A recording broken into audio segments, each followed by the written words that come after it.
Jason leading us, and love is all we'll ever trust. Yeah, no, I don't wanna waste what's left. And on we'll go, through the wastelands, through the highways, till my shadow turns to sun rays. And on we'll go, through the wastelands, through the highways, and on we'll go.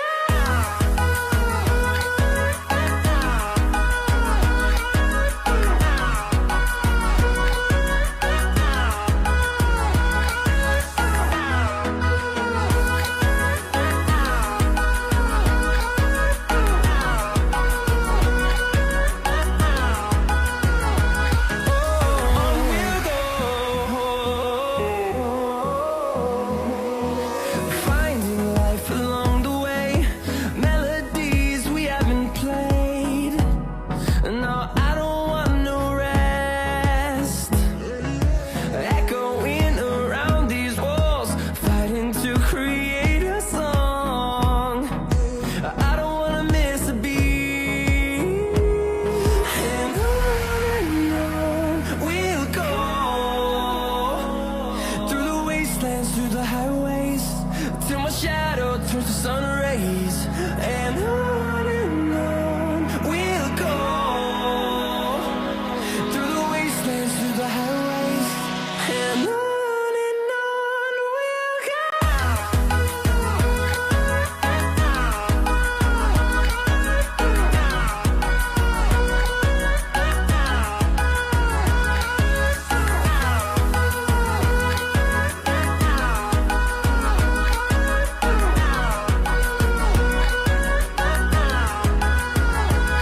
And we'll grow in number, fueled by them to see the horizon, turn us to thousands. And we'll grow in number, fueled by them to see the horizon, turn us to thousands. And on we'll go,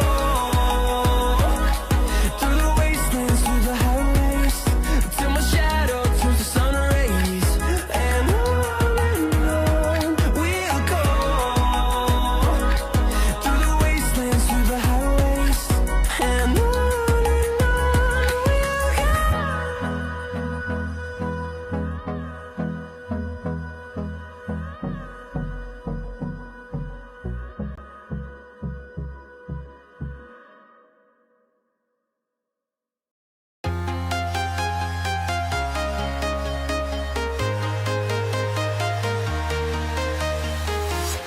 I'm walking alone, the streets are empty.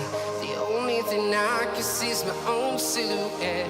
I'm getting stronger, step by step. The clock is ticking, but there's no time for regrets. I've been flying from town to town, from London to Taiwan. I've been all around the globe, trying to protect your soul. We are heroes tonight. We will fly above the sky. We are heroes tonight. Yeah. We are heroes tonight. We will fly above the sky. We are heroes tonight.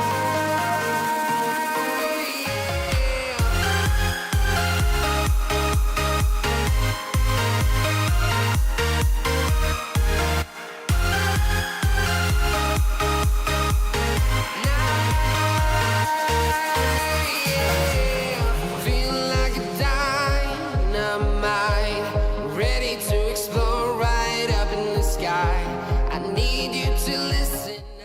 Ladies and gentlemen, welcome to the PFL stream. This is going to be a big one. I'm so proud to say that we are officially starting the PFL Euros for 2026. Yes, we are. So this is going to be a bunch of teams representing their country, an entire 24 nations, all split into groups of 4. There have been selected managers to call up their squad, and the top 2 of each group will qualify to the playoff stages, and the 4 best third place teams as well. It is going to be every single Saturday.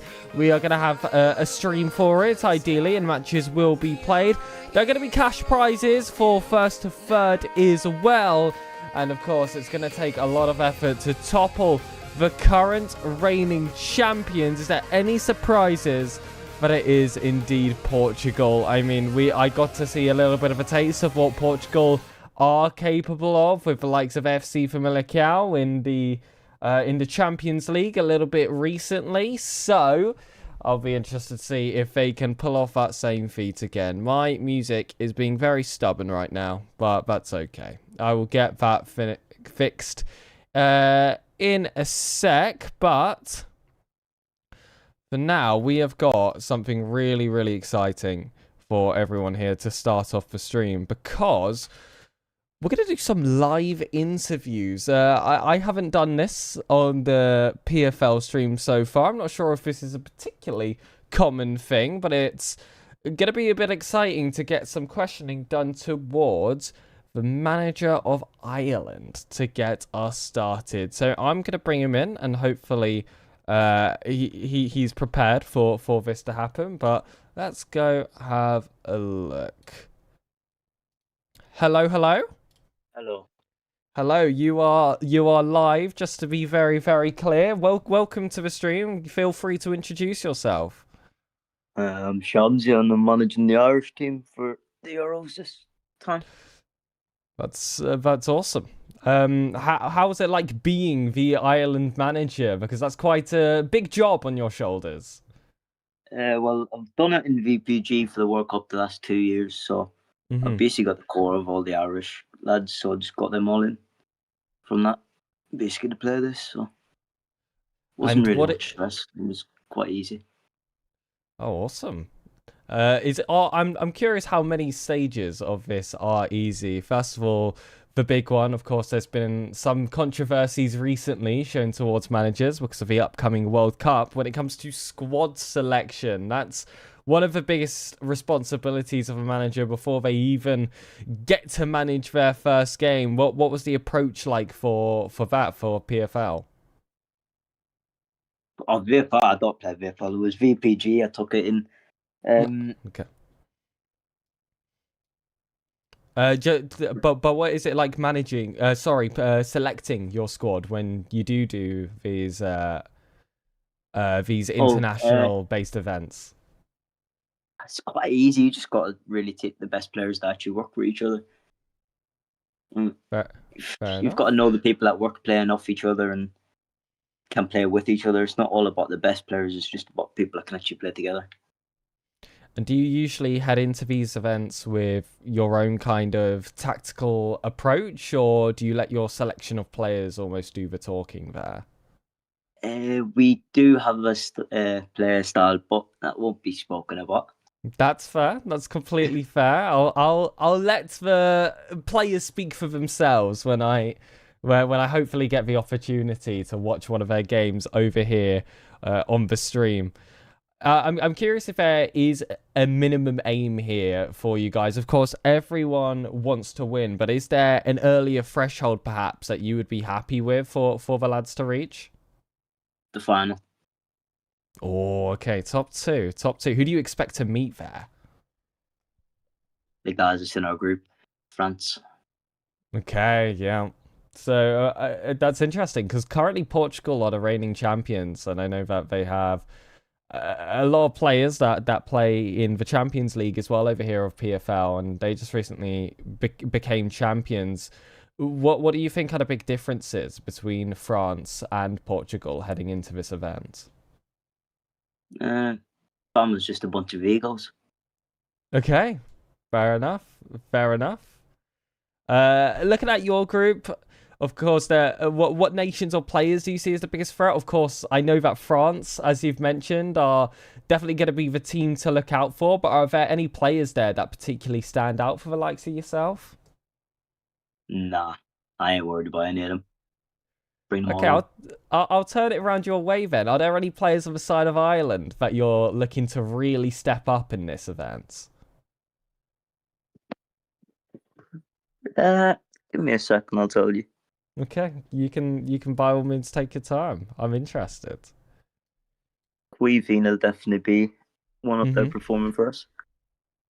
And Chris C96. Okay, what are positions of those players out of curiosity? Queeveen is playing striker, and then Chris is wide mid. Okay, so you've got a bagsman to look out for here to progress your way up the bracket. So we've got two, I would say, pretty stacked games for the remainder of the day. We've got Germany versus Portugal at past, and we've got England versus Monaco a little bit later, predicted for 9 o'clock, but I'm sure you know firsthand how pro clubs can be, so there is going to be a bit of reliance there to the game itself, so touch wood that will be able to start on time. But do you have any predictions for those upcoming matchups? So that was Germany versus Portugal and England versus Monaco. I think Monaco beat England, and I think Portugal beat Germany. Awesome.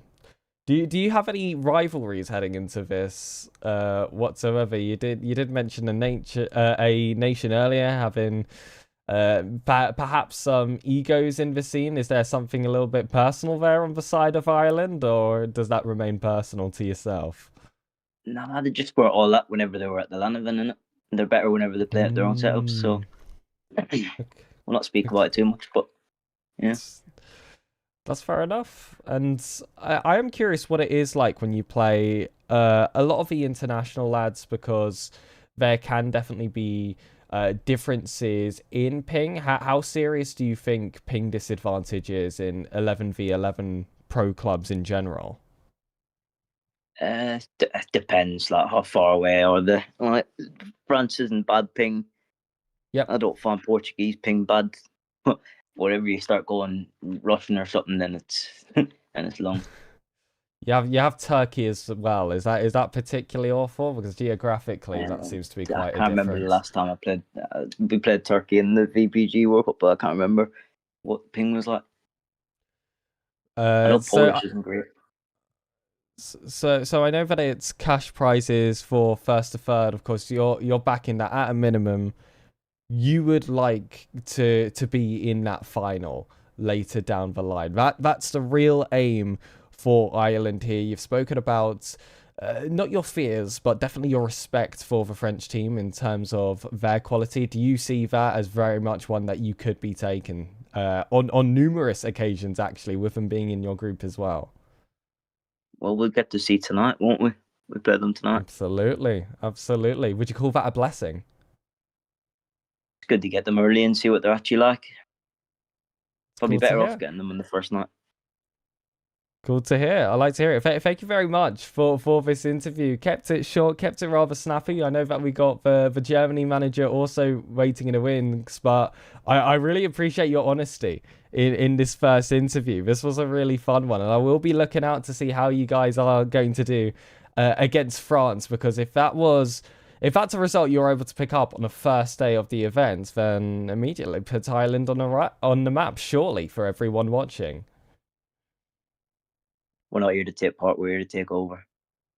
Ooh, you know what? Quote that, and I want to see that posted on the socials as well of PFL. I really appreciate it, Shamsi.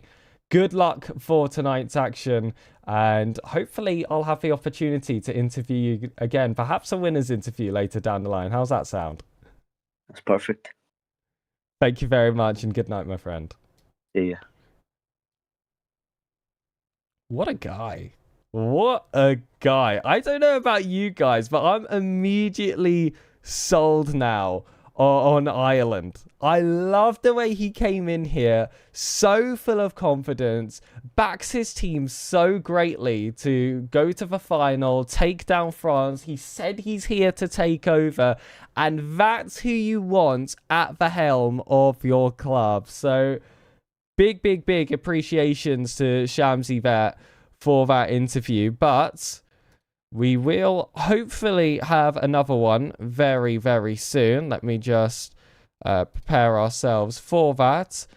And it should be with the Germany manager. So we'll see if he can get himself in position soon. And we will definitely be running that one. But pretty successful, I must say, for our first interview to go like that. And for him to speak with such confidence. But I have heard that Germany is ready, so we are just going to shoot his way into the voice chat and have a little bit of a conversation.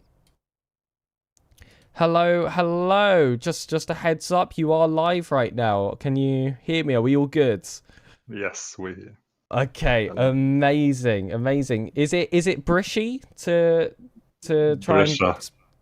and Brisha to speak? Okay, thank you.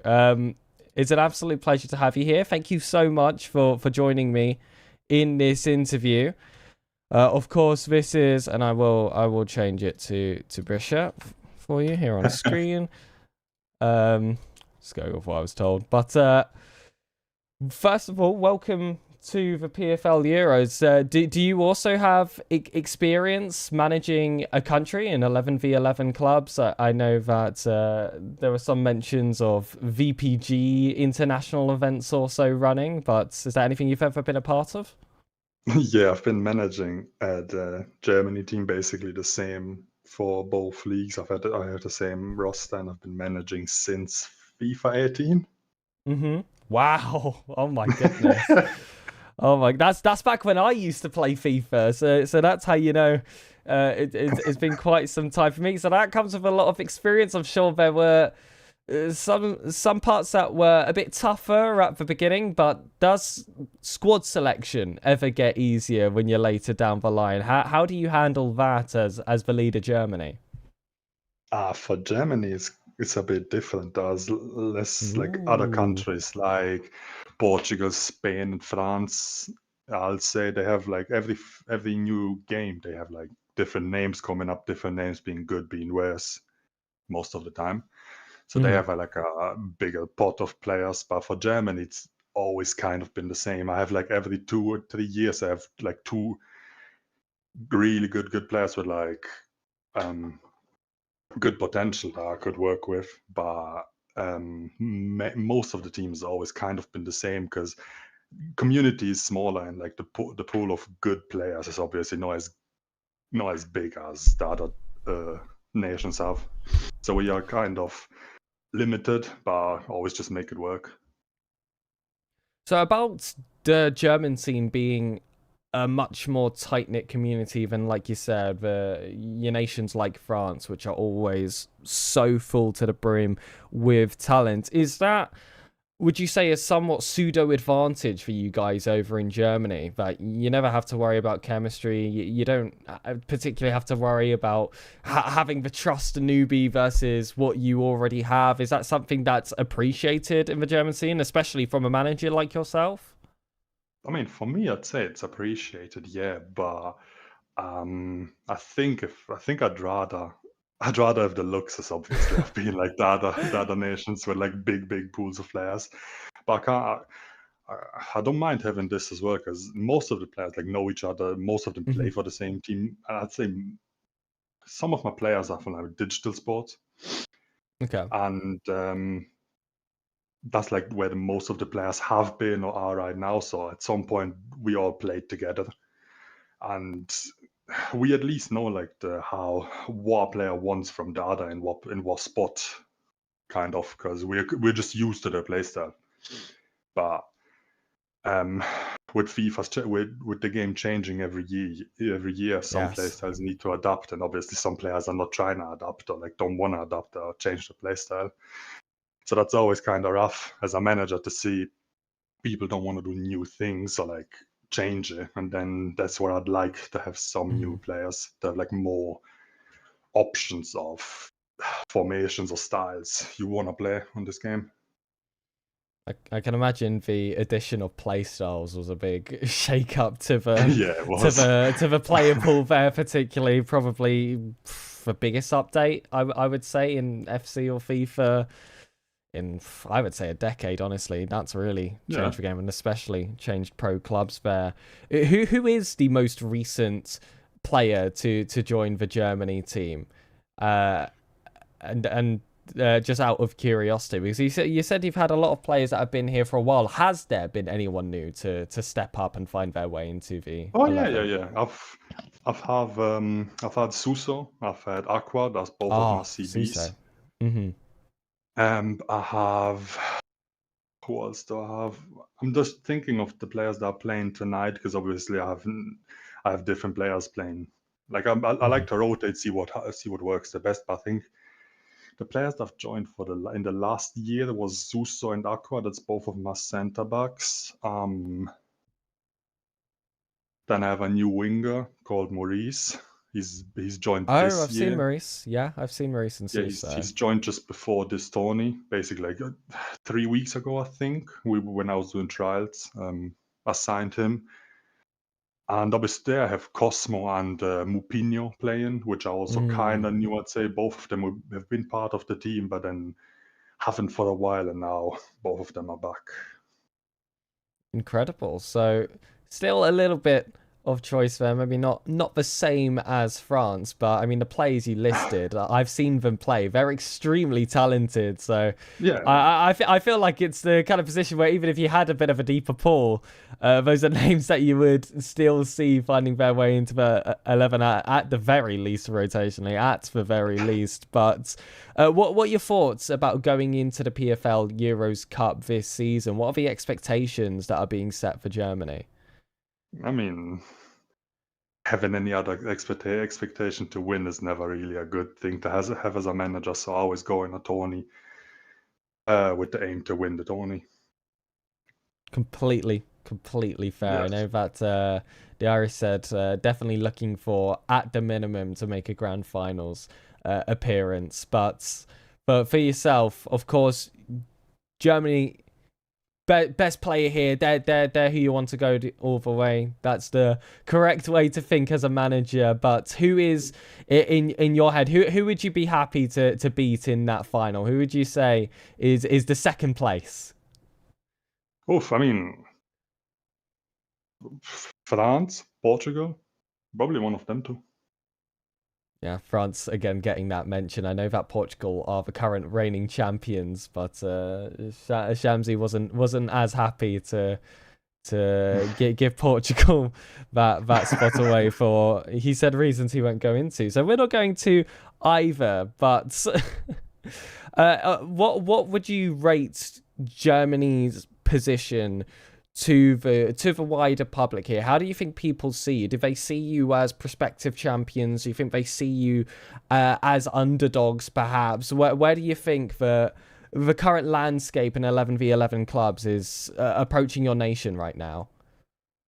I mean, obviously, I wouldn't say people underestimate Germany, because Germany's always been around for years with most of the similar players. So everyone knows who plays for Germany, and as mentioned, obviously, there's every here and there there's a new player, but the main roster is kind of same or the similar. So I'd still think everyone would consider Germany as at least top 4 nation in every tourney. Okay. And is that something you're looking to change here and bump up those numbers a little bit? I mean, it would be bad if I'm just happy with being top 4.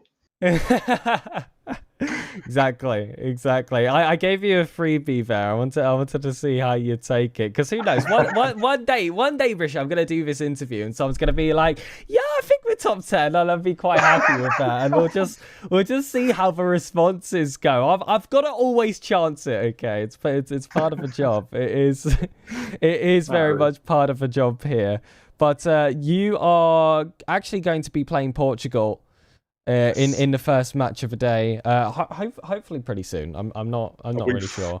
To be fair, we've already played Norway, because we had to change time, because obviously it's suited for both better to play it before. So we played at 8 against Norway, and we drew. Yes, I did see the result. Yeah. Thoughts heading out of that, now moving into playing Portugal? Does anything change there in terms of approach? From my side, not really. I'm just trying to keep the same playstyle. Everyone knows how Portugal plays. It's try to be very dominant, press all over the pitch. But that's just against Portugal, France. Whenever you play these nations, that's just part of the players' mentality. Because some players, I think, as soon as you start respecting your opponents, you play worse. So I think that's what a lot of players have in the scene. So that really always depends on the mentality, how you approach the game. If you think your opponents are good, then you're obviously going to play better and worse. Sorry, and and if you think the opponents are not better than you, then obviously you start with a different mentality, and that's what I think really changes the game before it even started. Oh, I've just had news here, Risha, and I'm not sure if you're quite aware of it yet, but I've just got news that the PSN servers might be down. They might be down, which could cause a potential delay or cancellation of the game today. So I am just throwing that your way, but this actually does lead me to a question that I find pretty important to ask, and that's overall what it's like being, you know, professional talents in 11v11 clubs. It's definitely, let's say, not the first pick for FCE in the eyes of the developers, of course, and it doesn't have stuff such as, you know, inbuilt spectator controls. It has a lot of problems getting into lobbies that can delay games for half an hour. And what is that like as a player or as someone that is part of the ecosystem, having to fight through all of these struggles to keep the passion alive? Obviously it's frustrating when you take your time, when you invest time in actually playing the game, and like they're making free time to play stuff as PFL, VPG, cash cups, whatever there is to play. And it's obviously frustrating a bit when you have to fight with the servers with PSN for just starting the game. So yeah, for me, I'd say it's frustrating. By the end of the day, it's not, you can't change it art can't change it anyway. So have to accept it, sadly. But it's very frustrating, especially if you like make time to play the game, to play whatever you want to play, and then it gets cancelled or the schedule is yeah. It's a lot of players to organise as well. I mean, you have a team of 11. I will say I come from a Rocket League background when it comes to esports. So that is 3v3 at the professional level with the occasional 1v1 sprinkled in there as well. And I don't think I have seen players so prompt as I have done for 11v11 clubs, which has always just astounded me how... for some reason, getting 22 players on a pitch is way easier than just getting the 6 or getting the 2 over in Rocket League. And I'm wondering, why do you think that is the case in 11v11 clubs specifically? What is the outlook for the players that makes them so professional for their teams? Is it that passion for the roster? Is it that responsibility? Or is that just a culture that's been there from the start? For me personally, as I still play clubs, I haven't been active a lot this year, but normally I am active. I'd say for me, it's mainly because it's kind of just become a thing to play the game like at night for an hour or two, however, and wherever the league games are. I think for the new players, I think everyone starts off with a type of passion for the game. Everyone wants to prove a point, wants to prove their worth, how good they are. So I think that's where it comes from, and people are. I think everyone that plays pro clubs still plays or has played at some point Ultimate Team. So I think that's kind of a bit of a change instead of controlling a whole team to control one player. Sorry, and I think that, for me, I'd say it's just like a common thing to load up at this point. But for the new players, I'd say it's kind of a passion, forcing them to play and to prove how good they actually are. Absolutely. And just for a final question here, whilst the servers are having some technical difficulty, so again, it's somewhat related.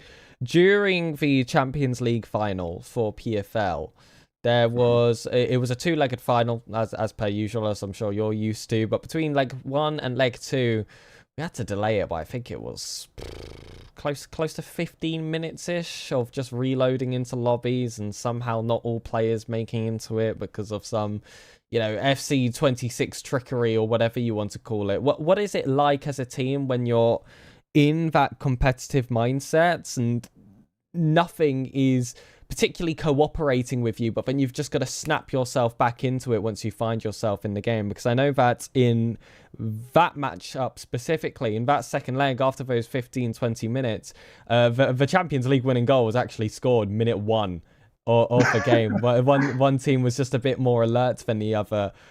Is that something that's... What do you try to do in those moments? Do you try to keep the vibes up? Are you keeping everyone focused? Are you telling speeches? What kind of manager or captain are you in that sense? If it's in a tourney with Germany, it all really depends how the score of the first game is. It was even. I will say it was even in that example. Oh, was it a draw? Yes. Game 1.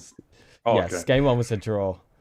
Then I'd try to keep the players' motivations up. Obviously, not everyone is the same. Some like to chill, some like to rewatch some scenes, some like to do whatever. So I kind of let the players do whatever they feel like helps them the most. But like at least like 5 minutes before the game starts, I like to have a little speech, I'll say.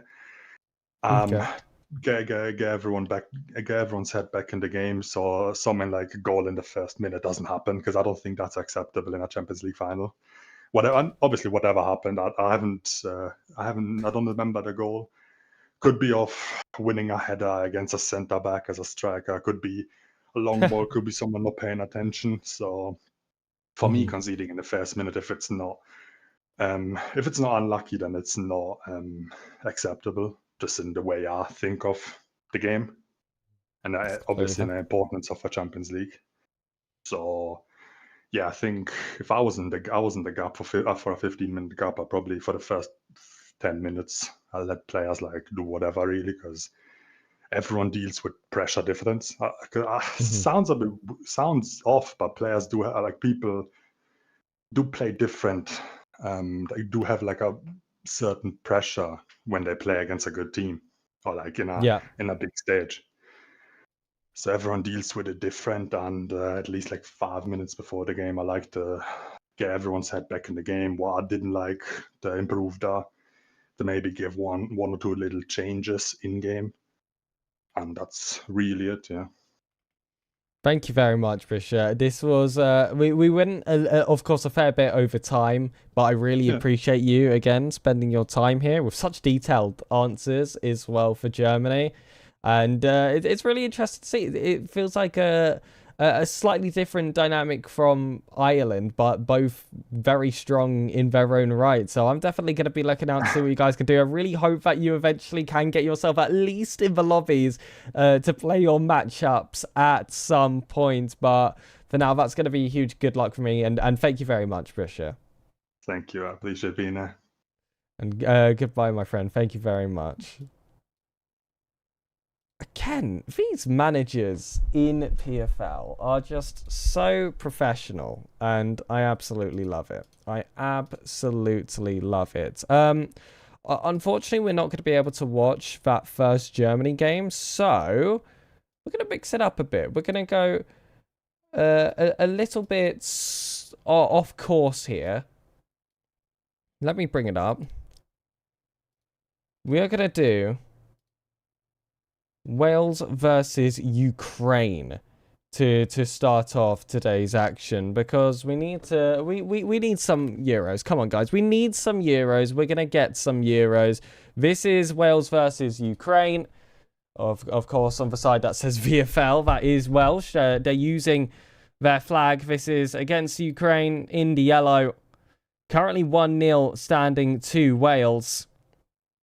So going to be very interested to see how this game develops. It is closing in on the end of that first half, so we did join rather late. But again, this wasn't originally on the schedule, but I did want to make sure that we still had some gameplay to go off. We can bring the music back as well. And let's just enjoy the show. Ukraine trying to reshuffle from their midfield. Long ball sent across. And that's cleared off nicely to the keeper, Yazoo. And since we've joined, you wouldn't think Wales were that team ahead. They've been tested quite a fair bit defensively. But perhaps it is their efficiency stepping up that is to be tested against Ukraine.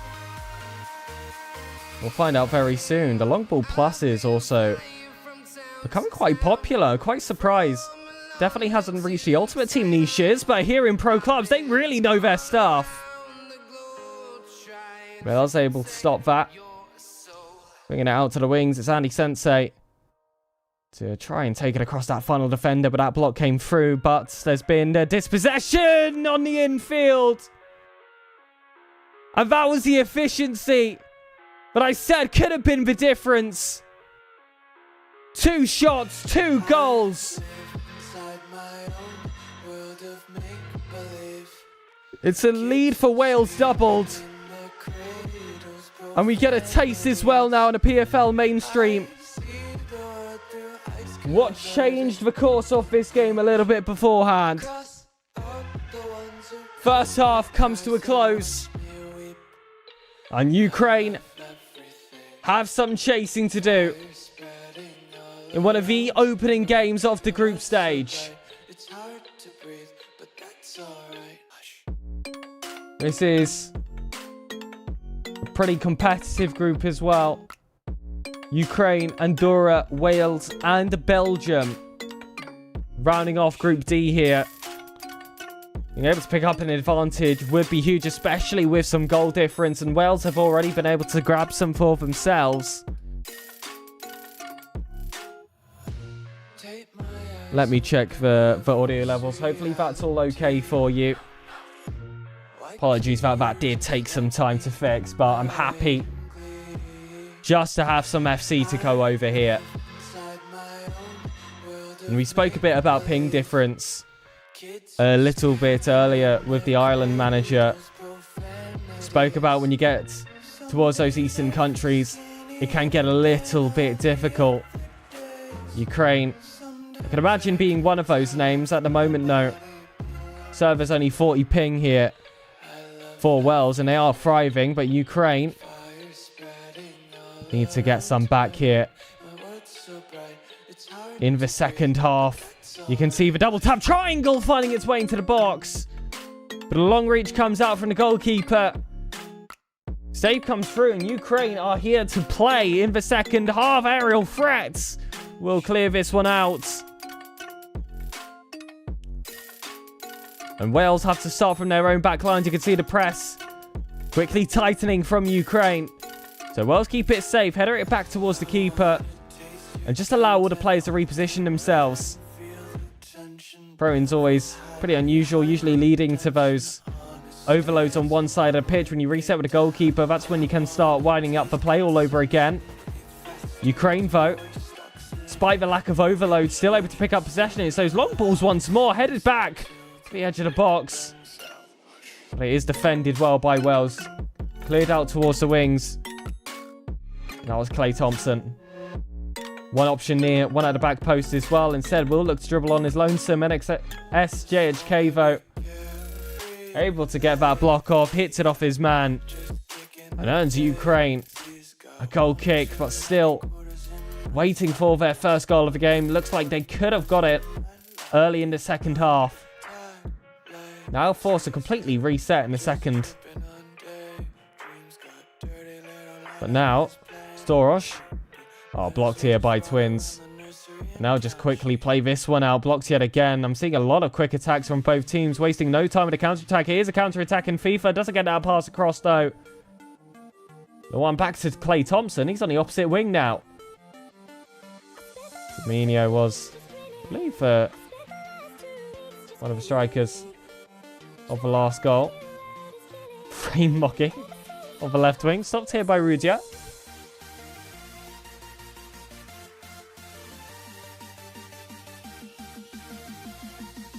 Back over for Wales.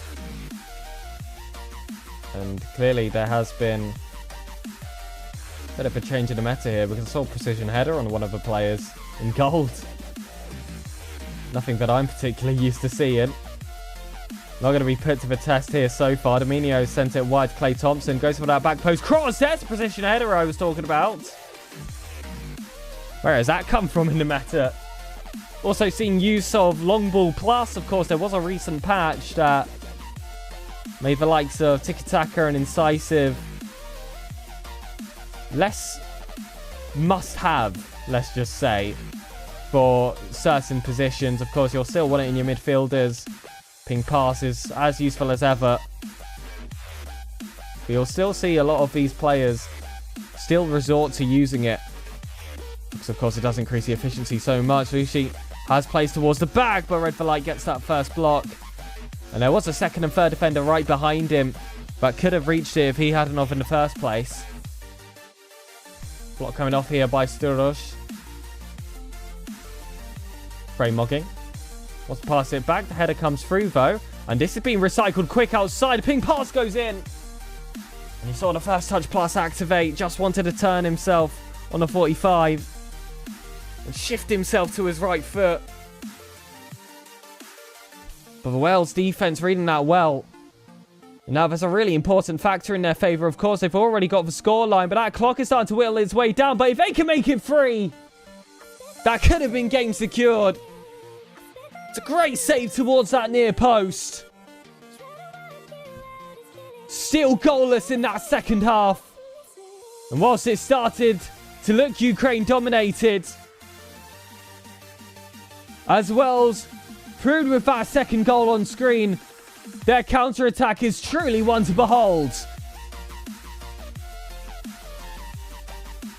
Oh, Ton's seen a fair bit of him. Incredible defender. Did make it in the deep stages of the Champions League as well. And I love these quick, short passes from Ukraine. When they string together the perfect formation and the runs are perfectly timed, can break apart a defense so quickly. But there are so many moving parts, and that leaves many opportunities for failure as well. Everyone really has to be on their A game for a strategy like this to be successful. Oh, that's a great long ball over. Rudia has some space. He's getting caught up quick, though, so just tries to offload it to someone else. Playing the midfield, though, was immediately pressed. And there's a long ball plus yet again. I know something I don't hear. It truly is working. This is reminding me of the early stages of, I want to say it was FC25. Maybe it was 24. Where you're even having really slow plays in Ultimate Team like Bruno Fernandes become useful. Just due to that playstyle. Even Xabi Alonso. But inside here, we've got Frame Moggin. Just trying to get the ball out of danger. It's another cross that just hasn't gotten the way of Ukraine. Now with only 5 minutes of regulation still left on the clock. And I cannot imagine much extra time added whatsoever. Ukraine are in a pretty dire spot if they're looking to collect all 3 points. It feels like a fight for goal difference. But of course, there can be kick-off shenanigans if they can get a goal fast. Ready more stopped by LA Atlanta. Still quick on the turn. Plays it across, and an extra touch was needed there before that pass was forced. Clay Thompson has options to just force down the clock. Instead sends it to Dominio. There's space at that back post. Frame Moggin low drivens it. And that is the game secured. Dead, buried. If it wasn't already, it's a hat-trick. What a game he's had. We've only had the privilege to see the two, but it's very similar style. The opportunities have not been aplenty, but on the counter-attack, when he's had his chance just to send it to the back of the net, he's used it. Incredible performance from Wales to start off their Euro group stage journey. You can have all the possession you like, but oh my goodness, that is not the stat that matters. They've just been able to get it over the line, and you can see Ukraine in that last play. That's got to be frustrating. So many shots on, neither finding the back of it. That one's nowhere near. It's 3-0 Wales. And there you see, Ween Z, he was called frame mugging in game, taking his match ball home. That's how you represent your country. That's how you step up on the international stage. What an introduction to the 2026 PFL Euros. And I believe the game gave him the title of clinical. I cannot think of anything more fitting for that performance. Thoroughly, thoroughly deserved. Glad to see some PFL action. Because despite the only, I think it was 60 minutes of that game we were able to watch, the real life and soul of 11v11 clubs could be felt. Pure passion throughout. But we are going to return very, very soon. We are going to follow the journey of Wales. They are going to be playing Andorra. And I am going to find out when that game is scheduled to be, if we're going to be going straight into it or whether we will be going to a short break instead. It's going to be straight in. Going to be straight in. Okay. We'll absolutely take those. We will wait for that game to go underway. But Wales, what a journey this could be for them if the team that wasn't originally planned to be on stream was able to pull off 2 results quick off the trot, especially that quick opening one where they got a hat-trick. It was such a counter-attacking game. That'll be a wonderful, wonderful day for them. And if I am quick enough and the game doesn't start too early, I should be able to get us some lineups for this match. Let's have a look. Because I want to know what we're going to be facing here. I want to know about the might of these rosters. Here we go. Doing a lot on the fly because, of course, there has been a change in plan. So do forgive me for that, of course. But here it is, ladies and gentlemen. Your lineups for the upcoming matchup. So we've got ourselves on a Welsh side for your goalkeeper. You do have Sazuk. You've got Red for Light, Twans and Alpod rounding off the defense here for the Welsh side. Your left midfield, you've got Ween Z off the back of that hat-trick performance to grab themselves a victory in the game beforehand versus Ukraine. You've got Brookie28 and Yuan and Twins 2-4 all known in the midfield. This is your typical 3-5-2 formation, of course, and it is going to be that midfield 5 that usually gets shuffled around a little bit. You got Andy Ciselli in right midfield, and then the top 2 combination of Domino and Crimmy. Crimmy is a player I've seen play on a few occasions. He is an excellent player in his own right. But moving on to Andorra, switching it up slightly with the 3-1-4-2, which was the road to success for the grand finalists of the Champions League, both of which were using the 3-1-4-2. That's with the one holding midfielder in the centre, with the regular centre midfielders alongside it. Of course, a lot more of a box-to-box role in a lot of the modern FCs regardless. But for this team, it's Creature78 in goal. Your centre-backs are Jordi, Martinez and Israedi.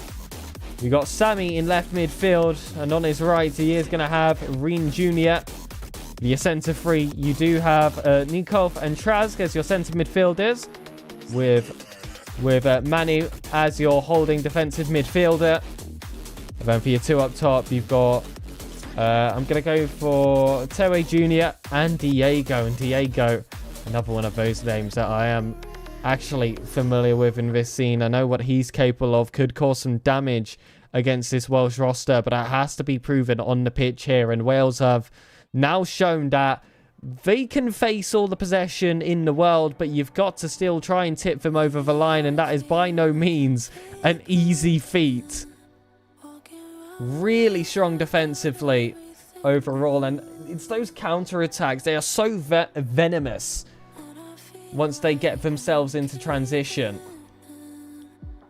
And that's a lot for an opposing team to keep up with, especially if they've committed so many resources forward. And it's a team that you're going to get frustrated against as well with how they can hold the play defensively. That's when all of a sudden you get your holding midfielders aside. Maybe they need to get themselves a little bit more involved and step up a little bit. Your centre-back perhaps wants to be one of those outlet options. And then all of a sudden, you've got a gap in the back. They've regained possession. They'll play some of those goal play style plus long balls across. And you're going to be in heaps of danger, especially if it finds that certain man of a left midfield. If I say his name, like Voldemort, he will rise and you will face his wrath. Known as frame mogging in game, of course. But we'll know him as Weenst. But have been told that the teams will be ready very, very soon. There will be some invites sent, and we can get ourselves in to the final game of the day. Of course, we were initially scheduled to do 2, and that is what we shall do. I was told that, you know, if we wanted to go off schedule, maybe we could just not do the stream tonight. But come on, you all came here for PFL Euros. I came here for PFL Euros. We're going to do PFL Euros. Okay? We're going to get some games, and we're going to have a wonderful, wonderful time. And I have had a wonderful time so far. I really appreciate the managers for coming over and allowing a live interview. I know that's not everyone's cup of tea, but for those managers specifically, they were super up for it. And I really appreciate the answers to their questions as well. And I wish we could have seen if any of their predictions were going to come true tonight. But you might have to wait for any updates of the socials on certain results to find out what is going to happen in the England versus Monaco game and the Germany versus Portugal, which I haven't heard anything from yet, so I'm not going to be holding my breath in that regard. We'll be forward-facing. I do believe that Wales are now officially loading into what is going to be the last game of the day here on the broadcast. We've already done the lineups. It is Wales versus Andorra. Wales off the back of a victory. I'm unsure of the previous results of Andorra, if they were able to sneak in a match beforehand. But I'm sure if they've been keeping an eye on the results, they'll be aware of what was such a one-sided scoreline. And I am going to move it to the in-game tentatively, because I know that sometimes not all players will be allowed to join the pitch once we do transition over to that screen. But I do have my fingers crossed. Work with us, the FC higher powers. Let us kick off match 2 of the day. Wales versus Andorra. Here we go. And Wales are going to be in the greeny yellow kit. I can't really work out what colour that is. Andorra appear to be on the blue. Yeah, we got Twans and Ridverlight in defence. That's definitely Wales. Brookie will get it out to Son. Frame mogging on that left-hand side. Wants to cut in himself. And this is going to be the player to look out for the team, of course, with that previous performance he was able to pull out. This is the time to show his consistency. He's back on the ball now. Shows off some of that footwork, which he immediately tried to establish himself with the turn in earlier. One. Oh, that double tap doesn't quite make it through. Red for light. Wants to send it to the first man. Looks like the shorter out of the attackers. Ball across. This should be a simple catch here for the goalkeeper. First 8 minutes, and already what we're seeing is Wales showing a lot more of their flair offensively. They're not scared of any of these close quarters positions in terms of putting that left stick to use. Technical pluses from those skill moves as well. Ball to the back post though. Some headers attempted, but red for light. Is able to clear it out. Intercepted though by Clay Thompson. Gets that flick over one, and Dominio is able to play ball to feet. As though I'm not interested in forcing this attack too early. Instead playing it back and allowing the space to be widened towards that right-hand side. And LA's got some responsibility here. Just find those gaps. The right passage of play. Now that's back onto Clay Thompson, who you just see go from wing to wing. Such a flexible player. Definitely going to be a tough one to man mark. Nico F. Out towards Reen. Could sense the player chasing behind him, so laid it off fast. Diego's got this one close. Cuts back outside the box here to try. Goes back to Diego, but now in the box. Found by Sammy. And you see a lot of just plays out to safety. Outside the box coming from Andorra. Hasn't paid dividends in this occasion, because as soon as they've tried to find the inside of the box again, been stopped dead in its tracks. Krasku again with this long ball plus. They do look really accurate. Someone will have to fill me in if that's a recent update. I wasn't seeing this last time. Sensei. Stopped here by Sammy Manu. Oh, that's a wonderful cut backwards. Lured in that defender to commit his tackle button.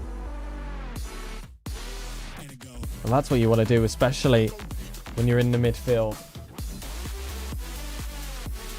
You want to frustrate your opponents, have them use it early. And it just gives you those extra few inches of space to play out of Dominio, though might just find some space inside the box. Frame getting back to Dominio. Clay Thompson needs to cut across. Goes for the 1-2. And just doesn't quite reach. Back in the wing for Flame Mogging. Clay Thompson collects it again. He's really been one to look out for. Spoke about his flexibility earlier. What allows him to do that is, of course, incredible positioning just to find the space in the first place. But he does a great job at dribbling himself out of tight positions and does really challenge the defenders to think. That's his biggest asset on the game so far. Andorra needs to decide their options now. Step up from the wide centre-back. Sammy gets it into Diego. Back into Sammy. And the ball was constantly just spilling back and forth. And for a second, you thought Andorra were going to steal away that chance as the back of the net. But Wales get away with it this time. Still goalless in this first half. And at this point, you can fairly say that there were chances for both sides. Oh, Trasguvo just dribbling that one off the pitch. That's going to be frustrating for him. But Manu wins the ball back immediately regardless. So you can throw that one to the win. But oh, it's a dispossession right in front of net. But what a save coming in from Kika Jr. A complete one-on-one position. Wasted away by Wales, but off the corner. It's that primary centre-back. Swansea with a precision header. He's got the Bruiser Plus alongside it. Wales eventually muscle their way through.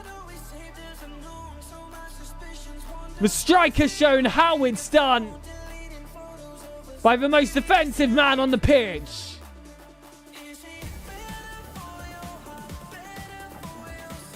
One to Frame Moggin. They're looking to double up within the first half. Andy Sensei will take charge on the right wing, but that is a wasted away shot. That was never going to challenge the keeper, perhaps trying to play for a rebound. But even still, that's very hopeful football being played. Clay Thompson to Swan. Stopped here by Nico F. Rapalite headers that one back to Swansea again. And now Wales are in that position they love to be, where they can play as defensive as they like now. They can back themselves on the counter-attacks and just continue to try and frustrate Andorra. Your head must hurt after playing a team like Wales. They really make you think offensively with the fluid positionings of all of their players, especially the likes of this one here, Clay Thompson, who has caught it across towards that back post. Sente gets his follow-up chance. That'll end the game. Blasted towards that near post. Way too easy for the goalkeeper. Well, they will take having the lead at the break. Andorra manager gonna have a few conversations there with his team. A little bit of panic as game went on. They were dispossessed to create that initial one-on-one opportunity that led to the corner, that led to the goal. Perhaps that goal should have been scored a few seconds earlier, but it was an incredible effort by the goalkeeper to just delay it for that time. But those precision header centre-backs now a cause for concern here in the modern patch of the game. And Andorra offensively, as much as they definitely did find themselves in that final half, not very often actually pushing that final distance into the box. The one chance they did have was a bit of a spill out. That still was stopped by the Welsh goalkeeper. Oh, Clay Thompson's not moving. So this is going to be temporarily 10 men here for Wales. Yeah, still not moving. No, never mind, he's back in the game, ladies and gentlemen. There we go. Quick step plus to chase himself back in the action. Back into position. Wherever that may be. Bit of a roundoiter for the team. Domino. Oh, not able to sneak this one across. Instead, keeps it to himself. Plays it back. And this is your typical Welsh recycle. Looking for space down the line. He's not going to get it. Reen Jr. Oh, stopped here by Frame Morgan. They've got to be really careful, Andorra, when they're in their own third. Because Wales do not let off the gas. They're happy to press really highly. And try and steal away a clear opportunity. Here's an example. Domino, though, still has 3 players in front of him. Can't get past the first. Martinez done a great job there, as has Sammy. He's just cut his way across 2 players with a speed boost. So one passes back. 2 red lights. And Wales have got Andorra exactly where they want them now. They put them in a position where they need to take more risks. And if there's something that Wales are so good at doing, is pouncing on all of these risky plays. They found position in the box. The double roulette's not going to lead to anything, though. But again, Andorra are left holding their breath in a really dicey spot. And Wales continue to just win that mental battle against them.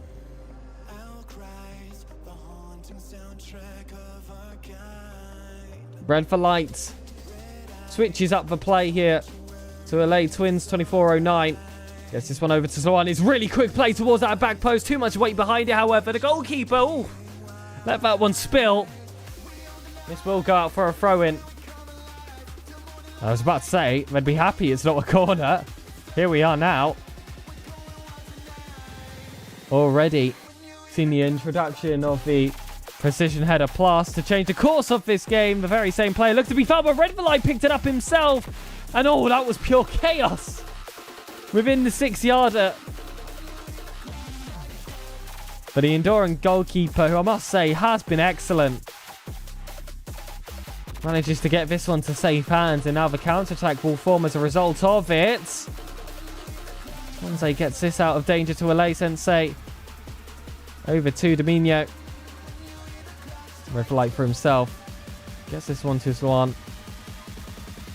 Rescue. Stopped here. Clay Thompson. See space on that left to wing, and it was a hat-trick here of the game beforehand. Been relatively quiet, it must be said, in this match versus Andorra. And it's, of course, Wiens, who I was very impressed with in that last game, but hasn't quite been as counter-attacking. Wales definitely having a fairer share of possession than perhaps we are used to from the first matchup of the day we saw versus Ukraine. But it's a ball to the back post. This is a rare chance coming in for Andorra, but Twins will stop it. Quick intercept on the infield.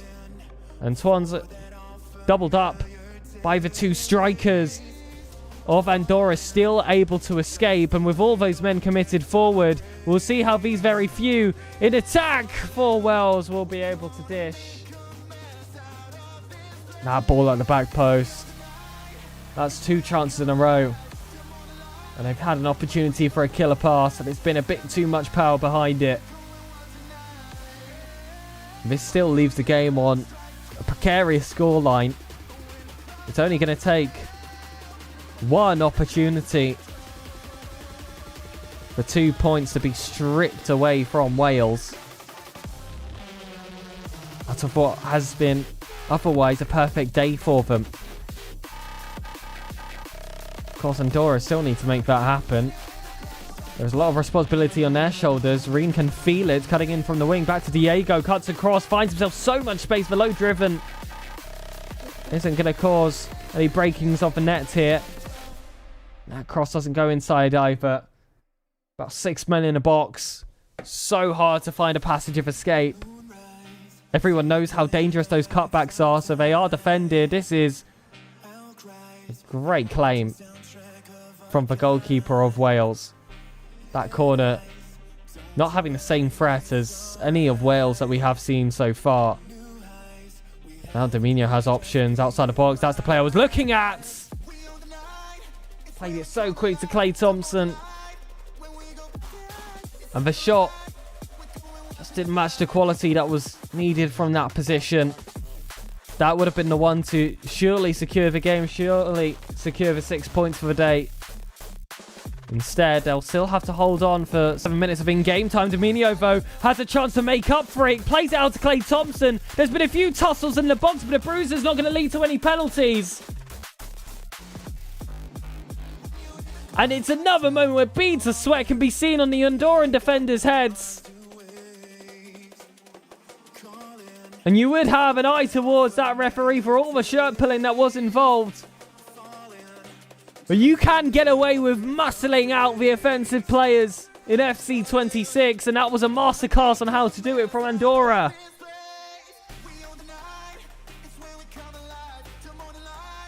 Twin 2409 back to the one. Clay Thompson receives again, and the offensive chances for Wales have all of a sudden found a new breath of life in these final 15 minutes of the 90. But hold on, Nico F is going to claim a free kick for the team. Yellow card comes out. And this is a crucial set piece for Andorra. You can see the clock. It's crossed that 91st minute. This is truly going to be the final attack. And I wouldn't risk playing it too short. Sometimes the whistle can be blown. They're not going to. You can see everyone charge forward. It's going to be just outside the box, but Brookie heads it over. That whistle will be blown. And Wales catch it 2 on the trot. 6 points in the PFL Euros. What a way to get themselves started. Great day for Wales. And I wonder if Ireland and England of the British Isles are watching. Because that's a matchup that we have to see later down the line. I want to see an Ireland versus England. I want to see a Wales versus England. I feel like England is just a matchup there, usually against one of those two nations. But Wales are here to play.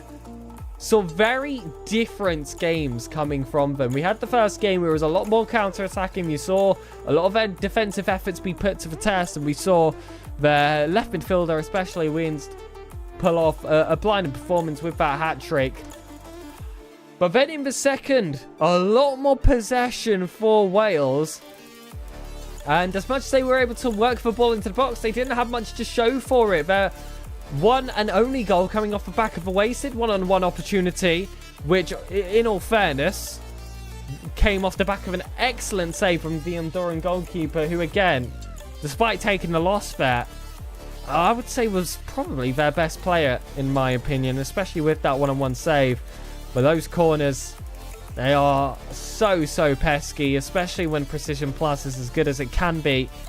And it certainly was for Swansea. Right on top of his noggin, off that corner, just when Andorra thought they were out for woods with the toughest defensive play of that portion of the game. It's just in the back of their net. That is absolutely brutal. But then for the rest of the game, they really could not get their foothold in offensively. They struggled as well to work the ball out from the back. Wales's press proved too much for them. And there are more opportunities which honestly should have been more goals for Wales that they were just not able to find. So this is going to be a tough day at the office for Andorra, but my goodness, how must it feel for Wales?